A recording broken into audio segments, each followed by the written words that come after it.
You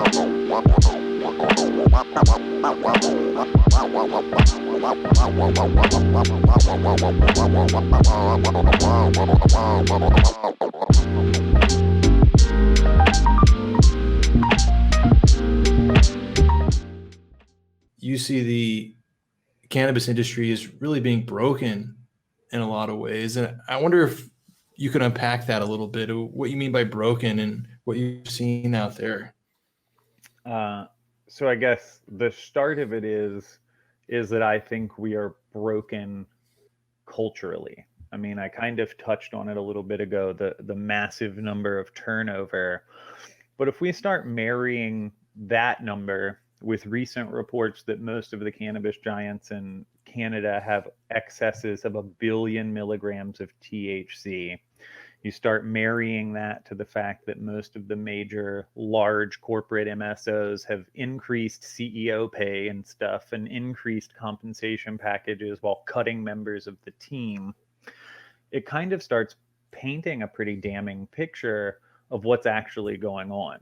So if you take all of that and then you kind of overlay it with the mainstream news about it, so it looks like what we've done is created an industry that is designed to get bought out by pharmaceuticals and consumer packaged goods.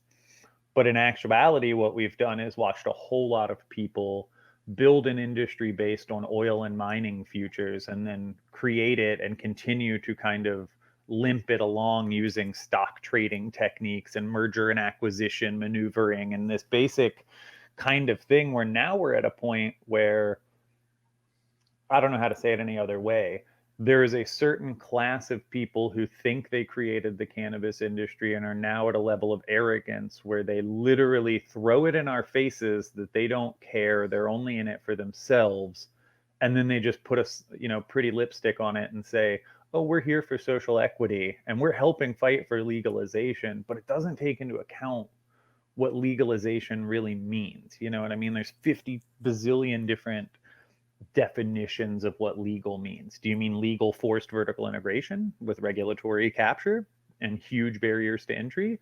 Or do you mean horizontal licensing with home grow provisions? When you say social equity and equality, what do you mean? Do you mean that we're going to give preferential treatment? Do you mean that we're going to encourage a certain class of people to participate? Or are we going to actually put in some protections? And I guess where I'm going with this whole thing is that I think it's broken, and I think it's broken on purpose. And I think there's a whole lot of excuses thrown out there for why it's not broken. And I don't think any of them hold water. You know what I mean? I was recently quoted in a thing where they said, this fake character I made up was a bit of a straw man. But I would argue that the other side of that is actually the straw man. We're pushing for vertical integration because it's for the patients. Well, no, it's not. And we can look at data in every state that has forced vertical integration that actually hurts. Oh, we don't want home grow because it's about quality control. Actually, that doesn't really hold water either. If we actually look at test results from large batches of community cultivated stuff, it's just as good, if not better.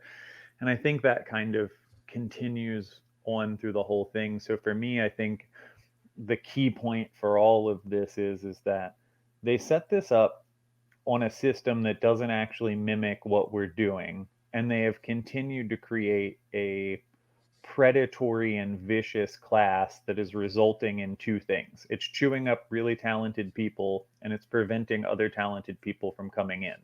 Or if it's not, they're coming in and getting chewed up. And I don't think it's sustainable. And I think they've used it all as this kind of overlying thing of like, well, we're just getting prepared for consumer packaged goods and pharmaceutical companies, the Procter and Gambles of the world, the Coca-Colas of the world, the Johnson and Johnsons of the world. They're going to come in and buy us. I think they're wrong. I feel a little bit like Chicken Little, but why? Why would Coca-Cola come in and buy a Canopy Growth Corporation or a Tilray or a Hexo when they could buy a smaller company with stronger IP protections and do what they do best? Scale it. They don't want an already scaled failing giant. They want a medium-sized company they can scale into what they want.